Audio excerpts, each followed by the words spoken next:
சந்தோஷம் எதுவும் மேலோட்டமாக செய்தால் மேன்மை பெற முடியாது. அது உள்ளார்ந்து செயல்படுத்தினால் உள்மனதில் அது ஆற்றலை பெருக்கெடுக்கும் என்றது. இதையும் தாண்டி ஆழ்மனதில் உன்னை முழுமையாக அர்ப்பணித்து அந்த ஆழ்மனதுக்குள் சிந்திய செலுத்தி சீர்தூக்கி பார்த்தால் மாபெரும் ஆற்றல் இந்த மனிதன் பெற முடியும் என்கிறது. இதையும் தாண்டி அதீத மனம் என்றக்கூடிய அந்த மனதுக்குள் உள் சென்று உன்னுடைய ஆற்றலையும் அறிவையும் நல் செயல்களை பயன்படுத்தி பிரபஞ்சத்தோடு நம்மை இணைத்து இயங்கி அந்த ஒருமுக சிந்தனையோடு ஒரு செயல் தொடங்கினால் அந்த செயல் 100% வெற்றி என்ற அந்த சாத்தியத்தை தரும். சாதனைக்குட்பட்டு எல்லா செயலும் மனிதனுக்கு கிடைக்கும். அதற்கு அதீத மனம் என்றக்கூடிய ஆற்றலோடு இந்த மனித மனம் இயங்க வேண்டும்.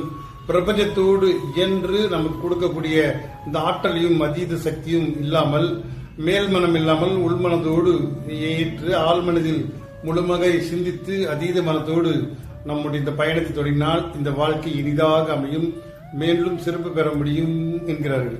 சந்தோஷம். வாழ்க வளம்.